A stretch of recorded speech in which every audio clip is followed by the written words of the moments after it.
Good morning, good afternoon, and good evening mga kakuripots. Yes, bare bones. Yes, full size. And yes, ito ang Monskick MG108W. Okay, so W. So, medyo nakaka-excite siya. Ewan ko hindi ko alam kung excite ba feeling or natutuwa ako kasi dati mahilig talaga ako sa full size. Tapos sobrang hindi ako makahanap ng bare bones na full size kasi bihira talaga sila. Tapos ngayon, nagpadala na ang Monskick. Okay? So, kamusta naman siya? Di ba? 2.4 GHz pa pala siya. Okay? So, may wireless capability pa siya. Okay? At hindi lang yan. Hindi lang basta-basta full size. 108 keys pa siya. Hindi siya yung typical na 104 keys. Okay? So, may bonus ka pang 4 na keys. So, kamusta naman siya? Punta na tayo sa unboxing. So, typical lang naman siya. Yung kit comes with the regular Type-C cable and syempre, yung 2.4 GHz dongle. Simple as that. Yung likod ng keyboard, may 4 na rubber feet and 2 levels of kickstand. And syempre, makikita nyo na rin dun sa likod yung switch niya. Nakakainis lang dito sa keyboard na to dahil ang hirap buksan. Okay? Hindi kasi siya de-screw, snap-on siya. Okay? Pero normal naman yun pag, pag mas budget. Mas nakikita ko siya sa budget category. Nahirapan ako magtanggal, promise. Not so sure kung mahina lang ba ako pero at the same time, nakakatakot rin kasi magdagdag ng force. Dahil syempre, snap-on lang siya, baka may mabali, di ba? May masirang plastic dyan. So, pag open mo sa kanya, may napakatigas na metal plate lang. Almost impossible ang flex dito. Next is, yung plate foam, na not so sure kung ano siya kasi sabi nila, parang in-house nila, dinevelop yung foam. So, custom made siya. Pero sabi naman sa Shopee store nila ay EVA. So, hindi ko na alam kung ano siya. Di ba? Pero, pag tinignan nyo sa website, nakasulat custom made siya. Then, may switch pad pa. And sa ilalim ng PCB, may manipis pang case foam. Tapos yung PCB pala niya, may Kailh hot swap sockets. Okay? Tapos sa ilalim ng case foam pala, dun sa pinakahuli, may napakaliit na 500 mAh battery. Ewan ko, nakyutan lang ako kasi first time ko makakita ng ganong kaliit na battery sa keyboard. Pero don't worry guys, dahil walang RGB naman tong keyboard na to, so, feel ko hindi mo naman kailangan ng ganung karaming juice. Okay? May lights pa rin siya, parang dun sa notification lights. Pero yun na yun. So, for this build, gagamit tayo ng Ako CS Air switches at ng konting video editing magic para mabilis. And for the keycaps, gagamit naman tayo ng Ako Cream keycaps na PBT double shot MDA profile. Pero without video editing magic na, tinamad na ako eh. So, okay, eto na yung finished product at sound test niya.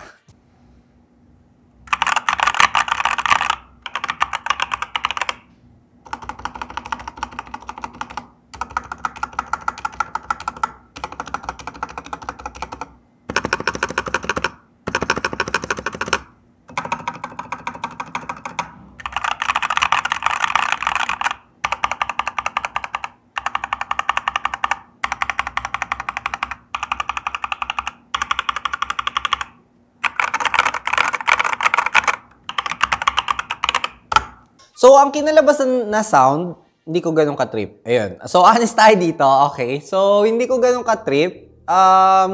Pero stuck pa naman siya, di ba? So, hindi ko rin kasi talaga alam kung bakit naging ganun. Hindi talaga ako ganun ka-expert. So, minsan, nasa combination rin yan ng switches, keycaps, at saka yung mismong board. Pero minsan, nasa board lang rin talaga, di ba? Kasi parang yung lumabas na sound is parang may hollow na medyo plasticky sound, di ba? So, hindi ko rin talaga alam bakit naging ganyan. Baka pwedeng turuan nyo ako. Comment down below. If ever may hula kayo, kahit na hula lang. Diba? So, pagdating naman dun sa Ako Air switches, chinek ko kung scratchy ba siya. Pag pinakinggan mo talaga na maigi, yes, meron. Meron talaga. Ewan ko. Pero at the same time, chinek ko rin yung Ako piano switches. Lube yun eh, diba? Parang meron pa rin. Alam mo yun, more lang sa air switches kasi stock pa naman to, pwede nyo pa ilug to. So, mababawasan pa yung scratchiness niya. Pero yun nga, pag sa stock, scratchy siya pag pinakinggan. Pero, pag ginagamit ko siya, hindi ko talaga na-feel yung difference. ng yung scratchiness pero yung lube, meron yan. Yung scratchiness. So, hindi ko alam kung talaga bang ganun or noob lang ako, di ba? Pero pagdating sa board, kung naghahanap kayo ng flex, marami naghahanap ng flex. Pero at the same time, may na-research ako dati na wala lang naman daw ang flex. Pero yun nga, may flex ba o wala?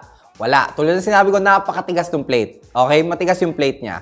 Tapos tray-mounted rin siya. So, mas matigas talaga tong board na to. Okay? Pero don't worry, budget lang siya. Maganda pa rin naman. Matino siya para sa budget na ilalabas mo. Tapos, pag yung itsura, may comment kayo, okay, ako lang naman may kasalanan yan. Kasi ako, ang comment ko sa ginawa kong board, ako namili niya na. Medyo parang naging boring. Ewan ko, puti, tapos cream na keycaps. Ewan ko ba, kasi binabagayan ko lang siya nung namimili ako. So, yung switch puti, yung board puti, yung switches, yung keycaps, cream. Diba? Naging super boring. Pero walang ibang sisisihin ko. Hindi, ako lang. Ako naman pumili niya, diba? Tanga lang. Okay. So, huwag niyo sisihin na boring siya. Pero yun nga, kanya-kanya imagination na lang rin naman. Siguro matanda na ako, kaya ganyan ang kinalabasan. So, bakit mo nabibilhin tong Monskik MG108W? Okay? W, don't forget. First reason is, ang pinaka-convincing reason. Price, 2,299 pesos para sa isang Monskik item. So, for me, medyo mura na yan kahit bare bones. Kahit bare bones lang siya. Full size naman siya, wireless. Diba? Second reason, hot swap. Tapos yun nga, wireless. Yung mga features niya, sabihin ko sa inyo. Tsaka may software pa pala siya. Okay? Hindi siya VIA, or yung QMK. Pero at least may software. So sa software, typical lang rin naman siya. Yung normal mo, ano pa ba pwede mong gawin sa keyboard, di ba? Pagdating sa software. Pwedeng palitan ang function ng bawat keys. Normal yun. At dahil walang RGB to, pwede mong iset lang ang Bluetooth sleep sa light tab. Sa lighting tab pala. So meron rin siyang macro settings at pati updating ng firmware and software. Nandyan rin yan. Tapos may iba pa. Pero konti na lang rin naman yun. Pero yun lang. Simple lang naman siya.